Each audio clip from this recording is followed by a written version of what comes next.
السلام عليكم ورحمة الله وبركاته. مرحبا بكم في قناة فالسبورت. لا تنسى الاشتراك في القناة ليصلك كل جديد وحصري. أشاد الإعلامي المغربي بقناة الجزيرة القطرية عبد الصمد ناصر بالجيش المغربي وبسالته في الدفاع عن وحدة الوطن.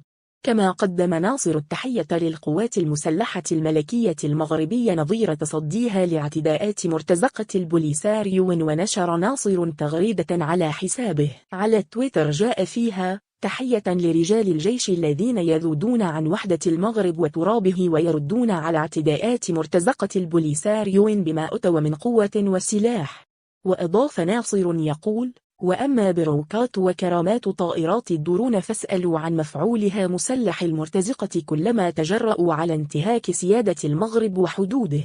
وختم مقدم نشرة الأخبار على الجزيرة تغريدته بالقول: من تعدى حدود انتهى وجوده. وفي تغريدة أخرى ردا على الذباب الإلكتروني الجزائري قال عبد الصمد ناصر: المغرب لا يسعى إلى تقسيم الجزائر ولا يسلح مرتزقة لضرب استقرار الجزائر وسفك دم أبناء الجزائر وإضعاف تنمية الجزائر، ولا يسلح من يعتدي على حدود الجزائر كما تفعل سلطات الجزائر.